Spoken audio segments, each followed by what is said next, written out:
It can be. My name is Aron. I am the CG lighting and effects supervisor on Star Wars: The Clone Wars. I'm going to talk to you about how we brought Darth Maul back onto the screen and use him as a new benchmark for how we do the animation on the show. And I'll show you a little bit about how we did that.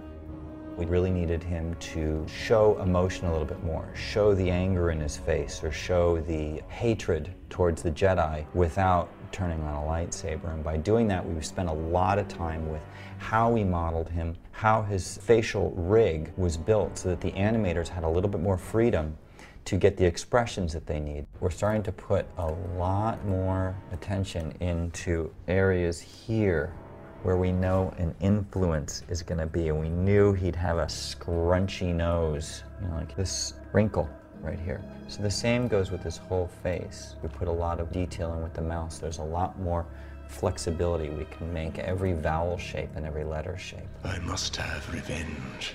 We designed very close to the original look of Darth Maul, with the look of the paint, with the look of his eye, the color of the horns, the shape of the horns. So once that's all textured, about the same time this is happening, our 3D story team is putting together the story.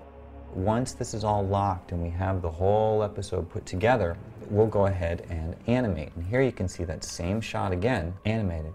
And you can see the level of detail that's put into the expressions, the eye darts back and forth, the way his face moves now. That's very, very critical in trying to get a character to express the words he's saying.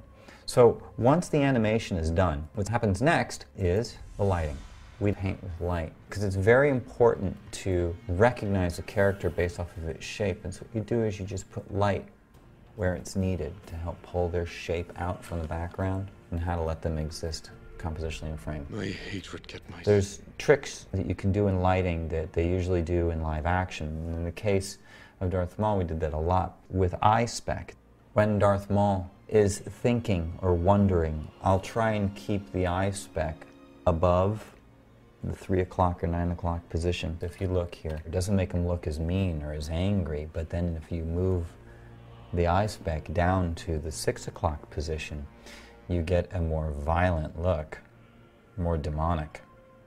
So look for that in the movies. You'll see it's a subtle little thing. Then you must have your revenge, my brother. Yes, we shall start with revenge. So that's how we brought Maul onto the Clone Wars. We're very excited about it. Everybody on the show, from when we found out we're doing it, we knew we'd be very excited. They're episodes that I'm very proud of. I'm proud of the teams that worked on them, and extremely happy that we're able to continually bring some of these legacy Star Wars characters into Clone Wars.